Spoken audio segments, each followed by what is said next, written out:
Sam Sifton begins his final review as restaurant critic of the New York Times with a simple declarative statement.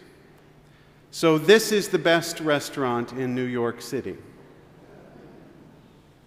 Sifton gives the accolade to Per Se. Not a surprise.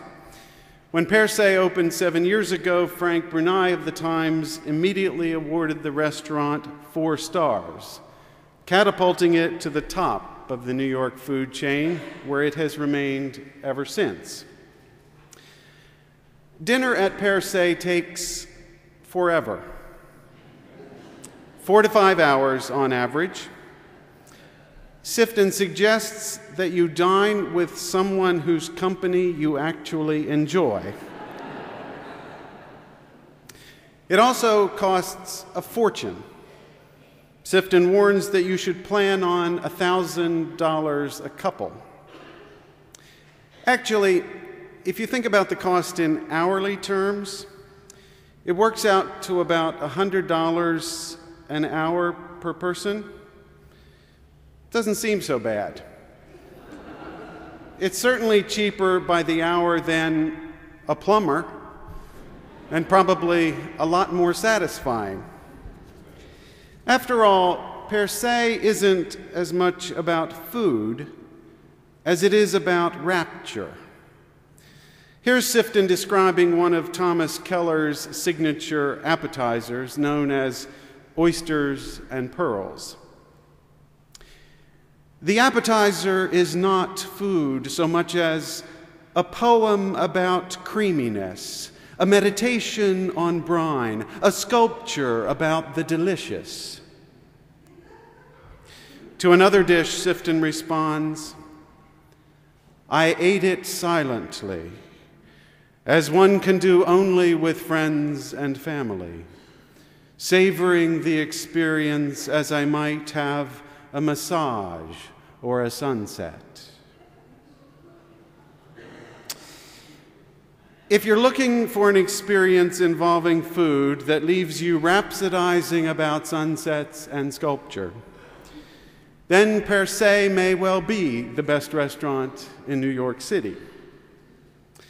On the other hand, if it's 2 a.m. and your heart has just been broken, the best restaurant in New York City may be the Highliner on 10th Avenue, where you should order the mac and cheese, especially if it's 2 a.m. and your heart has just been broken. If you're a vegan, Candle 79 may be the best restaurant in New York City, no matter what time of day it is or what state your heart's in. The point is that any effort to identify what's best requires thinking about purpose. Food can serve a lot of different purposes, rapture, comfort, and nourishment among them. What's best for one purpose may not be best for another. Once you decide what you're trying to achieve in a meal, you can then decide which restaurant is best, fastest, healthiest, friendliest, most sustainable, most creative, most sublime. Or you may decide to pack a fresh baguette, a tub of butter, a few slices of Parma ham, a bottle of Beaujolais, and go on a picnic.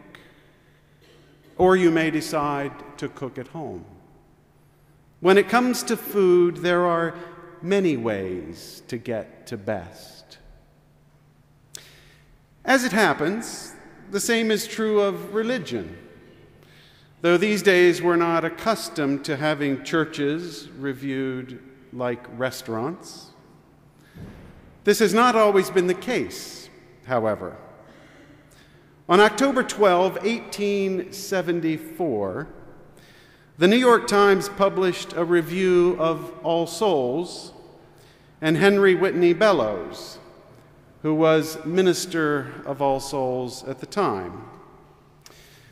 The reviewer states that The congregation has always been noted for the cultivation, solid worth, and social and moral influence it has possessed, also for its stability, amity, and peace. The review goes on to say that as regards the larger and broader applications of faith to public interests, All Souls is among the foremost churches in the community. Municipal reform has had no friends so imminent as those this congregation has supplied it, and political corruption, social prejudices, injustice to classes, as well as theological bigotry and narrowness have always met with stern rebuke from its membership. The review concludes, "There is not a more worshipful body, judged by external appearances, anywhere to be found than in All Souls Church. It is the resort of intelligent strangers from all parts of the country. There is no attempt to conciliate public opinion here, and no appeal either to members, popular prejudices, superstition, or the taste for false rhetoric or low standards of character. Taken as a whole, both church and congregation justly deserve the high reputation they have long maintained." 4 stars? Probably. Why? Because All Souls did well what a community of faith is supposed to do. It was a place where strangers found warm welcome, where men and women cultivated moral character and exerted moral influence, where congregants worked to transform society for the good of everyone.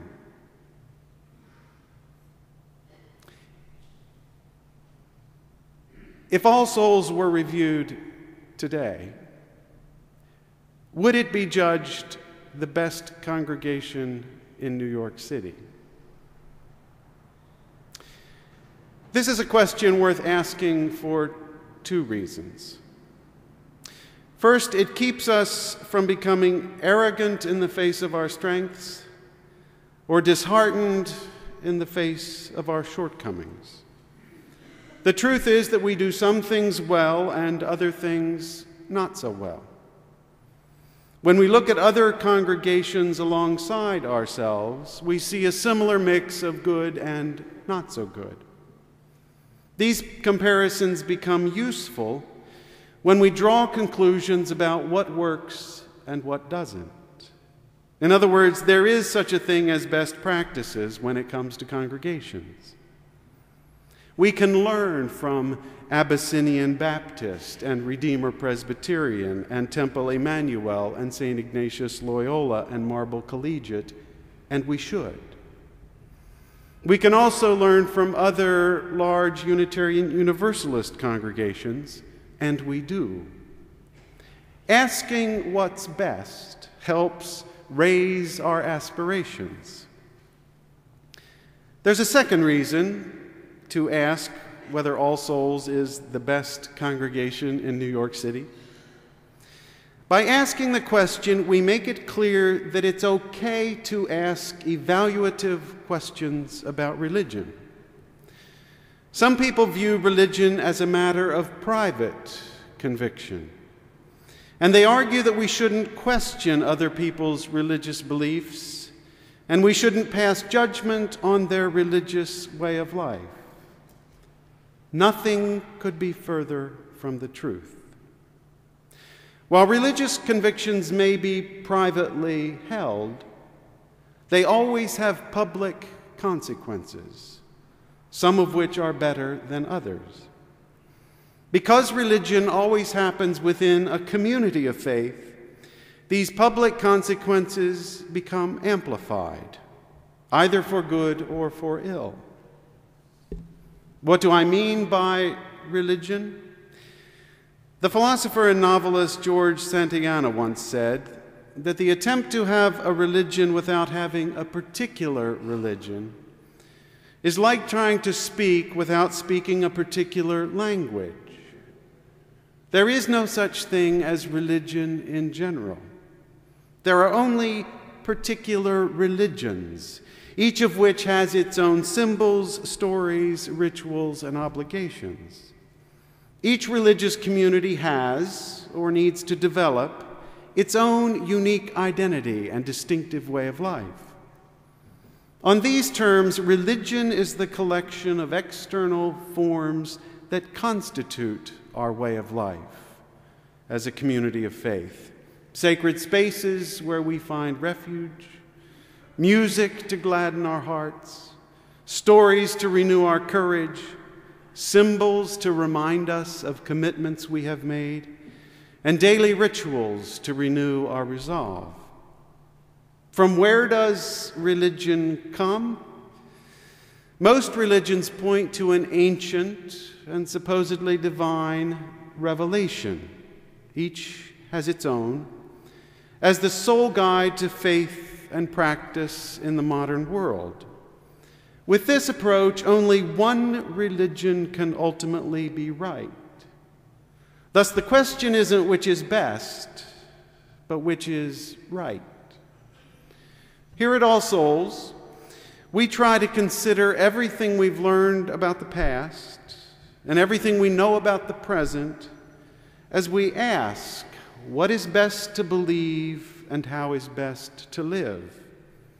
With this approach, there are many ways to get to best. The hard truth is that some religious beliefs and practices are better than others.